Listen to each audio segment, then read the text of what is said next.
بسم الله الرحمن الرحيم. طبعا الجدل اليومين دول ساير وكل عارف ان تاسيسيه الدستور قاعدين وعمالين يتكلموا، وبعدين الجدل الكبير اللي حوالين الماده الثانيه من الدستور اللي هي ان المبادئ الشرعيه الاسلاميه هي المصدر الاساسي للتشريع، واللي عايزين يضيفوا بقى ان لا والاديان الاخرى تحتكم لهم الحق في الاحتكام الى اديانهم.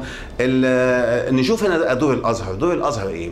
طيب مبادئ الشريعه لو احنا حاولنا نطبقها، هل هيكون مبادئ الشريعه بتاع الامر بالمعروف والنهي عن المنكر، ولا السلف، ولا الاخوان، ولا انصار السنه المحمديه، ولا الجمعيه الشرعيه، ولا التبليغ والدعوه، ولا الصوفيه؟ يعني لو حبينا ندخلها، ولا الجهاد، ولا الجماعه الاسلاميه الكبرى؟ الجماعات كتير، واحنا كل واحد له فلسفه وله طريقه في تفسير النصوص وان هو ياخد منها.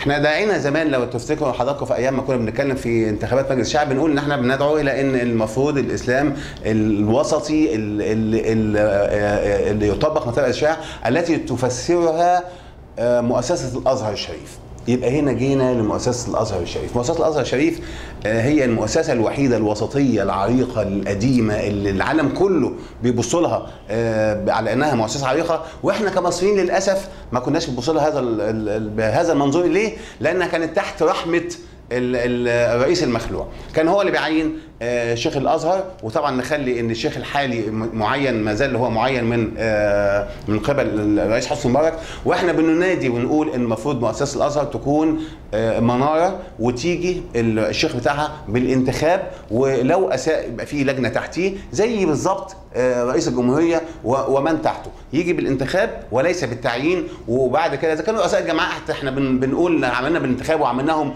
وقعدنا نصيح لحد ما خلناها بالانتخاب، ما يكونش شيخ الازهر بالانتخاب. ليه؟ يا جماعه الازهر ده هو المناره التي ستحمي مصر من الفتن، لان لو احنا خلينا كل واحد يفكر بطريقه الجماعه بتاعته، لا الازهر ده بيدي فقه مقارن، فقه مقارن بين المذاهب جميعا. اي مذهب في المذاهب الاسلاميه في التفسير او حاجه، الازهر المفروض ان هو بيدرس ويقارن ما بين هذه المذاهب عشان يصل الى المرحله الوسطيه في التعامل بالنسبه لنصوص دينيه او احكام دينيه. يجب ان احنا نشجع ان الازهر ده ما اخدش بقى اقول لا ده فقه جماعه الاخوان همشي بيها، او لا همشي بالسلفيين لا ده هم الماسكين الحكم. لا لا لا لا، مش هنمشي بالكلام ده خالص. احنا نسيب الكلام ده وندعه زي ما يقول ايه، سيب العيش لخبازه. احنا هنسيب الموضوع ده لخبازه للي احنا بنثق فيهم اللي هي مؤسسه الازهر، ولكن نقول ان احنا عشان تكون مؤسسه صح يجب ان تنفصل عن الدوله، يبقى زي القضاء بالظبط.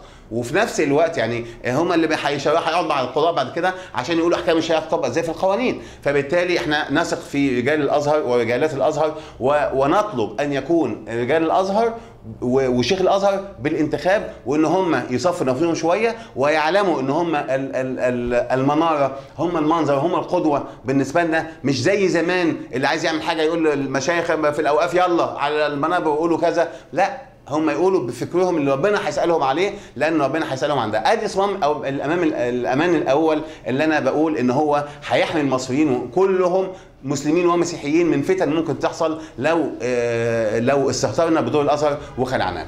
الدور الثاني دور الجيش، وبرضه اللي ماسك الموضوع ده طبعا برضه المخلوع هو اللي حط بمنصب القوه اللي هو المشير طنطاوي، وهو اللي ماسك الموضوع، وده ما بيتغيرش وده ما بيتغيرش. لا هو هبص بس للي بيحصل في سوريا عشان ما نتطولش قوي ونعمل اللي بيحصل في سوريا ايه. رئيس قال للوزير الدفاع بتاعه اعمل كذا، واللي حصل في ليبيا ايه؟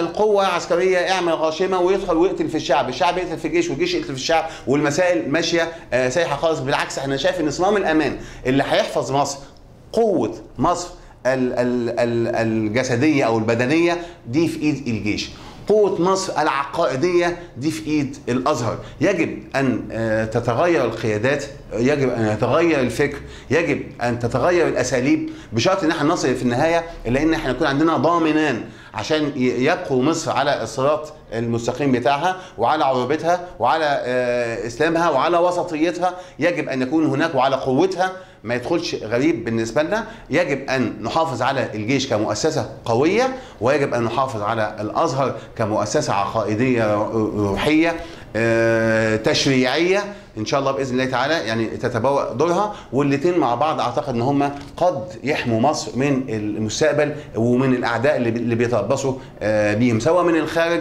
او من الداخل من ابناء الوطن نفسه.